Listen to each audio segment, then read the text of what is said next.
Variation and aggressive experimentation is the key to mastery. Today is chapter 12, Experimentation, and the whole premise of this chapter was to explore outside your comfort zone.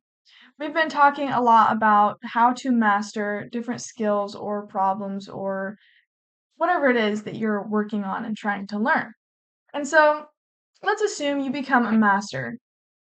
3 months down the road, you've mastered whatever you're working on right now. Okay, so now you're a master. Now you have a new problem, though. Or maybe you're close to becoming a master, but now you have a new problem. I'm sure you guys have heard of the growth mindset and the fixed mindset. The fixed mindset is something along the ideas of the person is fixed in their mindset and they don't think they can learn or grow any further than they already have. And the growth mindset is that the world is yours. You can grow and learn as much as humanly possible. There's always room for improvement all the time. Nothing can stop you, right? And this book suggested a third mindset, and that is the experimentational mindset. This mindset tags along after the growth mindset in the sense that you have to have the growth mindset in order to have the experimental mindset, but the experimental mindset adds the aspect of action, actually taking action on the growth that you want by experimenting. The master of a skill knows how to solve the problem the best, most efficient, most clean, and not headachy way possible. And so they can solve problems that other people simply cannot solve. Many skills are going to reward originality over proficiency. Once you reach a certain level of mastery, the playing field gets smaller. At the beginning, you all have a baseline. We all have a baseline of knowledge that we can all relate on because there's so many people in the field. We can all learn from each other. There's courses on so many things, but most of them are entry level.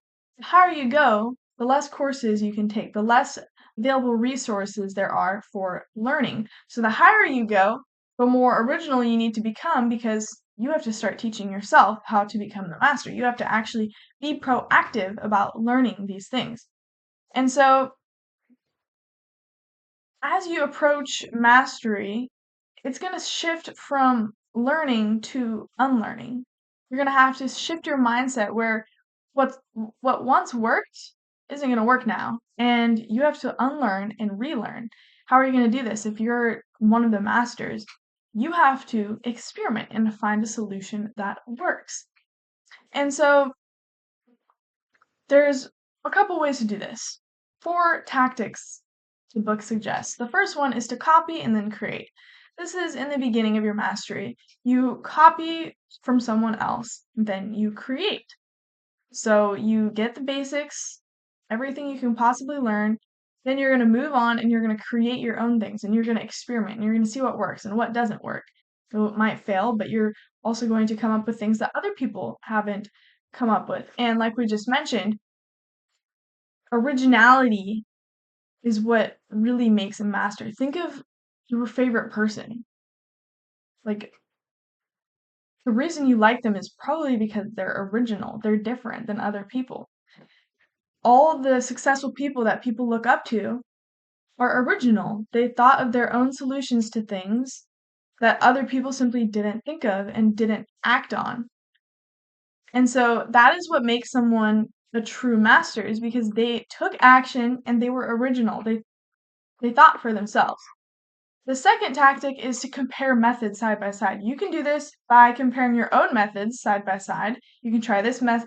You can try one method and then a second method and then compare, I think this one did better. Yeah, let's go there. So now you have this one and you can try a new method and then you compare those. Or you can take methods that other people have tried, bring those in, see how they do.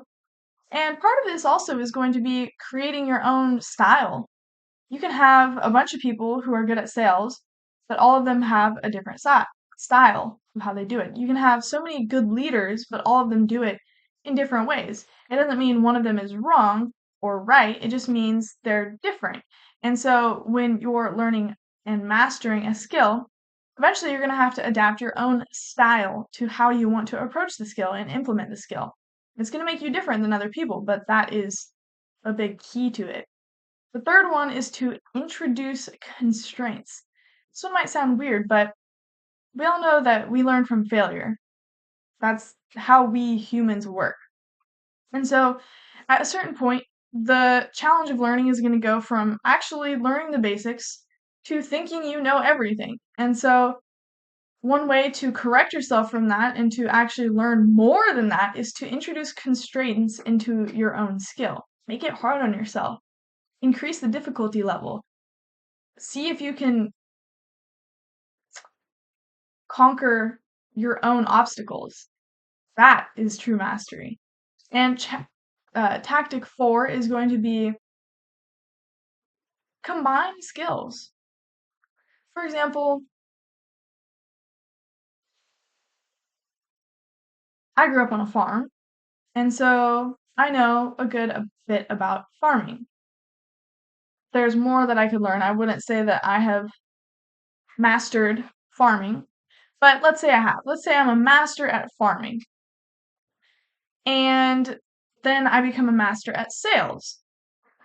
They're completely unrelated skills, but if you put them together, you can use your sales skills to really boost your farming because you'll make more money and you can expand and grow the business and it can become bigger. Maybe you could even add a third skill to that, public speaking. If you can confidently speak and talk on the topic, which is a subset of sales and public speaking kind of go together. So those are kind of similar, but sales and public speaking are completely different than farming. But when you add them all together, you have a great collage of skills that you can use together to boost yourself and do better and become an even bigger master of your trade or topic or whatever. You can add even more crazy skills to that. You could add, like, well, I don't know, but you could become a master at chickens. I know a lot about chickens, and so maybe I could use my sales skills to sell a bunch of chickens. Boom. So combining your skills in a hybrid is very useful in mastering your skills and using them all together so that they benefit you. And so this was chapter 12. There's actually two more chapters, but they're going to be a little bit different. So I'm excited for those two to come up. And I hope this was valuable for you guys. And I hope that you guys can actually implement this. Be more experimentational. Try things out. Don't be afraid to fail. It's okay if you fail. It just means that you're learning.